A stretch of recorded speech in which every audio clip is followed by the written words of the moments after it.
Hi, my name is Simon Wells. I'm an emergency management coordinator for the City of Toronto, and I'm making a quick advisory video for aspiring emergency managers online. I'll tell you really briefly how I got into emergency management. I'll give you a quick overview of what I've done, and then I'll give you what I think is my best advice for getting into the field.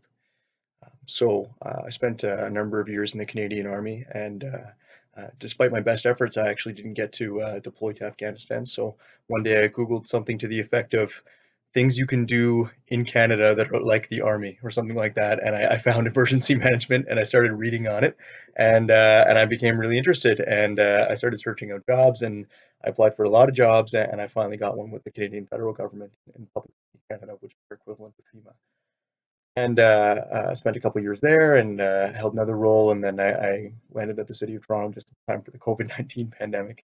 Um, I've had a few roles in mostly emergency operations, working in emergency operations centers. I've worked in the general staff as operations, plans, and logistics staff.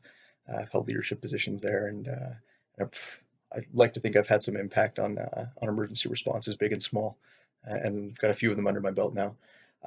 There's more to emergency management than preparedness and response. I think recovery and mitigation are things that are phases that are often overlooked, and they're very important phases. In fact, when done properly, they reduce the need for preparedness and response. And so I think there's a lot of opportunity in the field. And I guess the advice that I would give to aspiring emergency managers is to look at your skills and look at your the perspectives and the experience you have and your position in your community, and bring that to the table as an emergency manager, because there's a need for um, viewpoint diversity. There's much more than just the operations world, and there's a lot of need for advocacy and for expertise in the needs of vulnerable populations, in protecting critical infrastructure, and there's a lot of relation between those things. And so, if you're aspiring to become an emergency manager, I would really drill down on your own skills.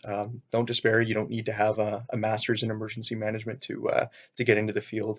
I think what you need most is expertise, and you need the ability to communicate and the ability to build relationships and access expertise and exercise a bit of influence. So learn how to communicate, hone in on your communication skills, and learn and just read as much as you can. I think good emergency managers spend a lot of time reading and a lot of time thinking and very little time reacting. I think good emergency management is slow, and it's deliberate, and it's comprehensive. And so if you can focus your analytical skills and your communication skills and build your network, I think that'll serve you well as you break into the field. So good luck to you all.